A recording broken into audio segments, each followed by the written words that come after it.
সুপ্রভাত। কেমন আছেন আপনারা সবাই? নিশ্চয়ই খুব ভালো আছেন, আমরাও খুব ভালো আছি। এখন বাজে সকাল 7টা আর আজকে হলো শনিবার।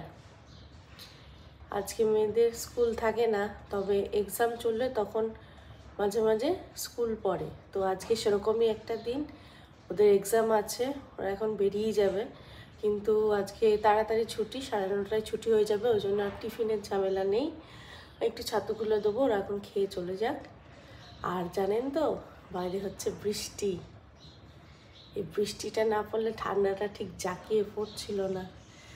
সকালবেলা দরজা খুলে দেখি রাস্তা পুরো ভেজা। হঠাৎ করে দেখলাম তো অবাক হয়ে গেছে। বেশ ঠান্ডা আছে কিন্তু আজকে। আর তাড়াহুড়োয় নিচে নেমেছি, সোয়েটার টোয়েটার কিচ্ছু নিয়ে নামতে পারিনি। আর চারিদিকটা পুরো অন্ধকার, সে মনে হচ্ছে যেন সূর্য এখনো উঠেনি, সবেমাত্র সকাল 5টা বাজে।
হরে কৃষ্ণ কৃষ্ণ কৃষ্ণ হরে হরে, হরে রাম রাম রাম হরে হরে, হরে কৃষ্ণ কৃষ্ণ কৃষ্ণ হরে হরে, হরে রাম রাম রাম হরে হরে।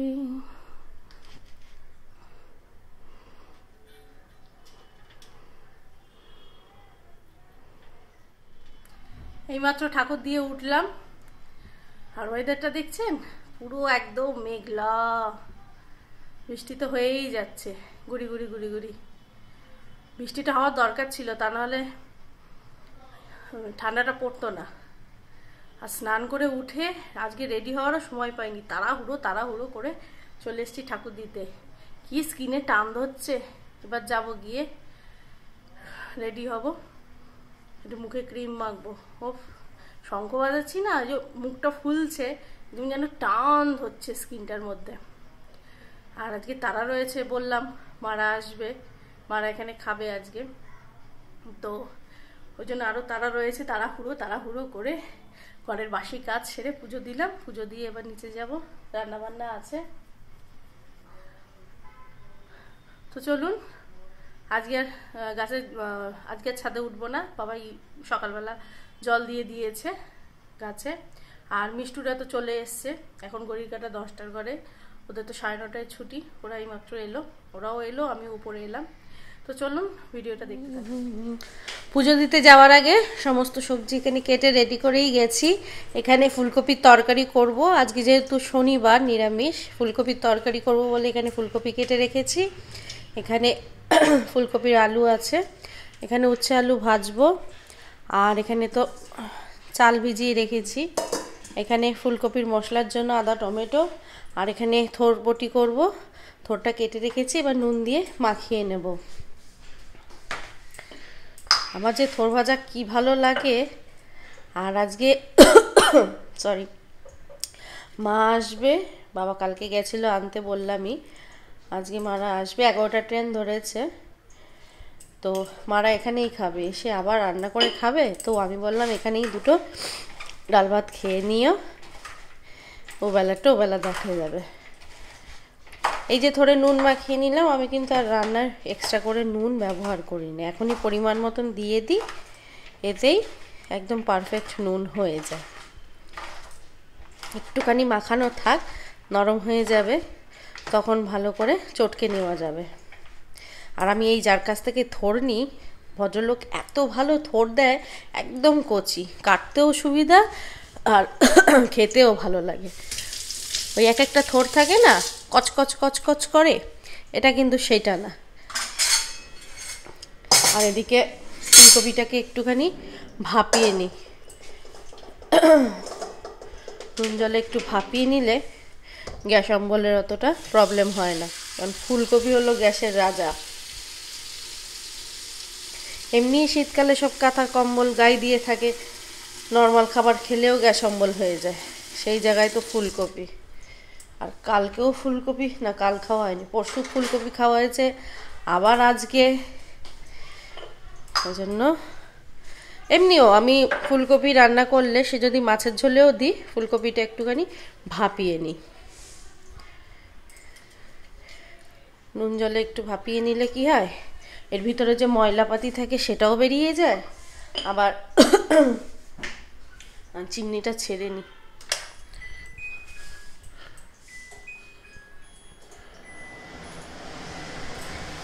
আবার ইয়েও হয়ে যায়, গ্যাসটাই তো ধরালাম না।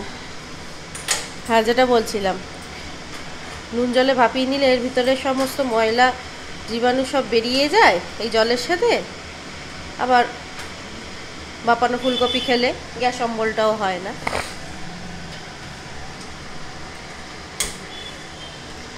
এটা হোক। আর এদিকে চালটাও ভিজে গেছে, আজ যেহেতু মারা খাবে ওই জন্য বড় হাঁড়ি বসাচ্ছি। এই হাঁড়িটা তোলা থাকে, লোকজন এলে তখন এটা নামায়, আমাদের এত বড় হাঁড়ি লাগে না। ভাতের জলটাও বসিয়ে দিই, কারণ চালটাও ভিজে গেছে। আর মাঝখানে কড়াতে এইটা ভাজতে থাকি, তারপরে এদিকে ফুলকপিটা বসাবো। এদিকে উচ্ছে আলুটা ভাজছি, এটা ভাজা হয়ে গেলে এই কড়াইতেই এটা মানে সরবটিটা করে নেব। আর এটা এখনো ফুটে উঠেনি। আর এদিকে ফুলকপির মশলাটা তৈরি করছি, এর মধ্যে দিয়েছি কাজু, তারপরে পোস্ত, চালমগজ, আদা, টমেটো, আর গোটা জিরে, গোটা ধনে। এখন আমি গুঁড়ো মশলাটা খুবই কম ইউজ করছি, গোটা মশলা দিয়ে দেখছি স্বাদটা বেশি ভালো হয়। তো গোটা জিরে, গোটা ধনে, ও জলটা দিইনি, এটাকে এবারে পেস্ট করে নেব। এই মশলাটা দিয়ে একবার ফুলকপির তরকারি করে খেয়ে দেখবেন, দুর্দান্ত লাগে। ঠোঁটটাকে ভালো করে চটকে নিচ্ছি। ওর মোচা এগুলো যত ভালো চটকানো হবে, রান্না তত ফিনিশ ভালো হয় দেখবেন। আর রান্নাটা যদি এরকম খিচখিচ থাকে, ঠিক ভালো লাগে না। আর এদিকে তো উচ্ছে আলুটা ভাজছি, আর ফুলকপিটা ভাপানো হয়ে গেছে, তেল বসিয়ে দিয়েছি, এবারে ফুলকপিগুলোকে ভেজে নেব।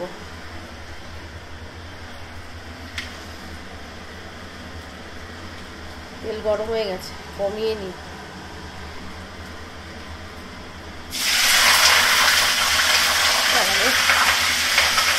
সবজিপাতিও এখন এত ফোটে, কি বলি। একটু নুন দিই,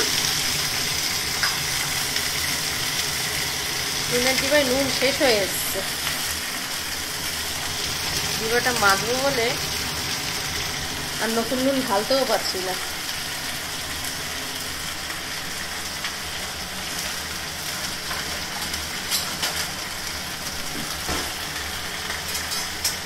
একটু নুন দিয়ে ফুলকপিটাকে ভালো করে ভেজে নেব।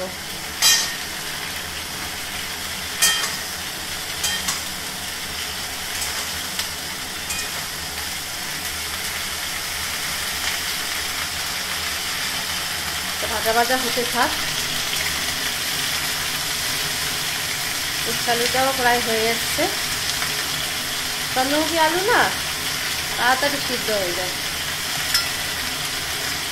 আর একটু হলে নামিয়ে নেব, তারপরে ঠোঁটটা বসাবো।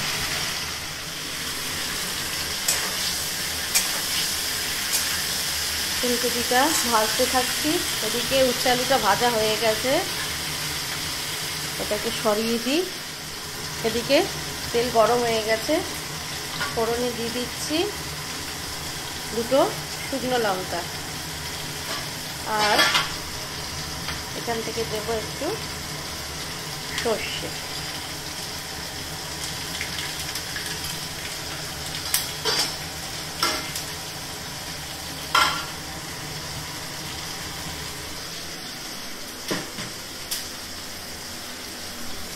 আর ওই উচ্ছে ভাজার তেলেই কিন্তু আমি থোর ভাজাটা করছি, কিন্তু একটুও কিন্তু তেতো হবে না, কারণ ছাকা তেলে উচ্ছে ভেজে দেখবেন তেল কিন্তু একটুও তেতো হয় না।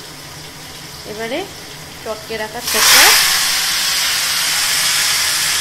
দিয়ে দিলাম। তেল এত তেতে গেছে,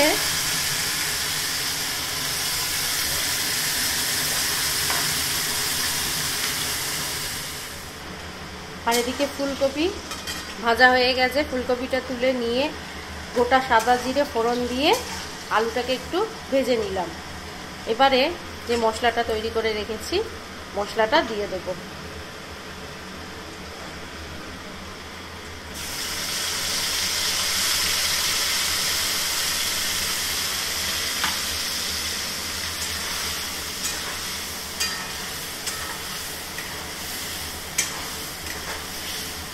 মশলাটা কষাতে থাকি যতক্ষণ না এর থেকে তেল ছেড়ে আসছে।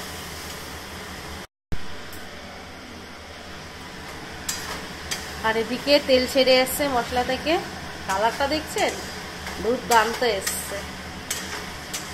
এই পোস্ত, কাজু বাদাম, চালমগজ যে কোনো রান্নায় করলে এত সুন্দর একটা কালার দেয়। আর তাতে একটু কাশ্মীরি লঙ্কার গুঁড়ো দিয়েছি, দারুণ কালার এসছে।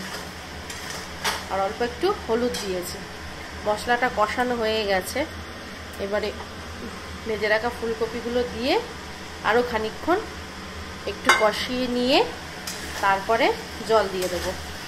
খুব বেশি ঝোল দেবো না, কারণ আমাদের বাড়িতে ট্যালট্যালে ঝোল কেউই পছন্দ করে না। একটু গামাখা গামাখা করে নামাবো। এটা হতে থাক। আর এদিকে তো সরবটিটা হচ্ছে। ভাতের জলটা এখনো ফুটে গেছে, তো গরম হয়ে গেছে। চালটা ছেড়ে দেবো। আমার ভাতটা হতে বেশিক্ষণ সময় লাগে না। এই যে চালটা ছাড়বো 1 ফুট উঠলেই গদ দিয়ে দিতে হয়, তা না হলে ভাত আবার গলে যায়।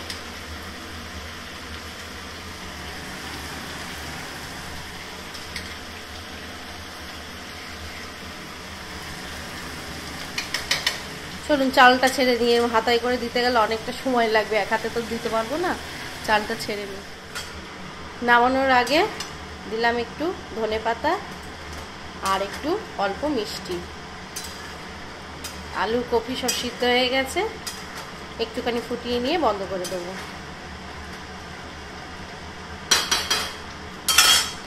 আর এখানে তরবটিও হয়ে গেছে। আর এর আগেও আমি দেখিয়েছি ধনেপাতা আমি কি করে স্টোর করে রাখি। দেখছেন পুরো একদম টাটকা ধনেপাতা, 3-4 দিন হয়ে গেছে। কিন্তু নিচে একটা এরকম টিস্যু পেতে দিই, আর ধনেপাতার গোড়াটা কেটে দিয়ে এইভাবে রেখে দিই, আর উপর থেকে আর একটা টিস্যু দিয়ে এয়ারটাইট বক্সে রেখে দিই। এইভাবে রাখলে 2 সপ্তাহ কি 15 দিন মতন ধনেপাতা একদম যেরকম কি সেরকম থাকে, একদম টাটকা। ভাতটা এখনো ফুটে উঠিনি, 1 ফুট উঠলেই বন্ধ করে দেবো। আর এই তো বন্ধুরা আজকে রান্না বান্না। এখানে ভাত আছে, এখানে থরবটি, এর নিচে উচ্ছে আলু ভাজা, আর এখানে আছে ফুলকপি আলু দিয়ে তরকারি। এই দুর্দান্ত এসছে না কালারটা, উফ দেখেই মনে হচ্ছে এক্ষুনি একতলা ভাত খেয়ে নিই। খুব ভালো হয়েছে, চেয়ে দেখলাম খেতেও খুব ভালো হয়েছে। আর এদিকে তো রান্নাঘর পুরো পরিষ্কার করে নিয়েছি।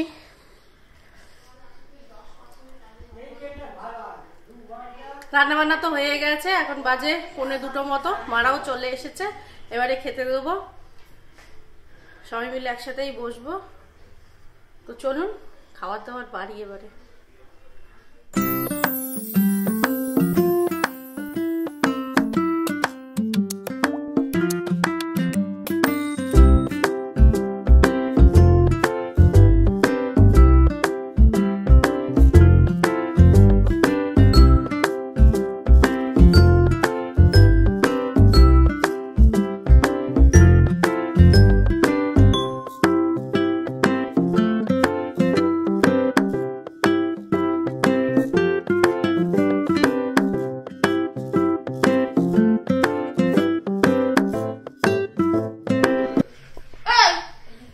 খাওয়া দাওয়া হয়ে গেছে, ওই যে সবার ফার্স্টে উঠে গেছে, খাওয়া হয়ে গেছে।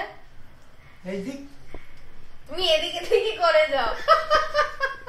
সবার খাওয়া দাওয়া হয়ে গেছে, বাবাইও চলে গেল অফিসে।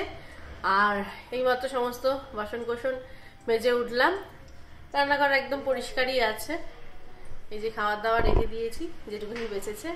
রাতে আবার রান্না করতে হবে, সবকিছু শেষ। রুটি ভাবছি, বেগুন আছে, ভালো বেগুন এনেছিল বাবাই। ওই রকম বেগুন পোড়া খেতেই ভালো লাগে, তো বেগুনটা পোড়াবো। বাবাই আর বাবার জন্য রুটি করব।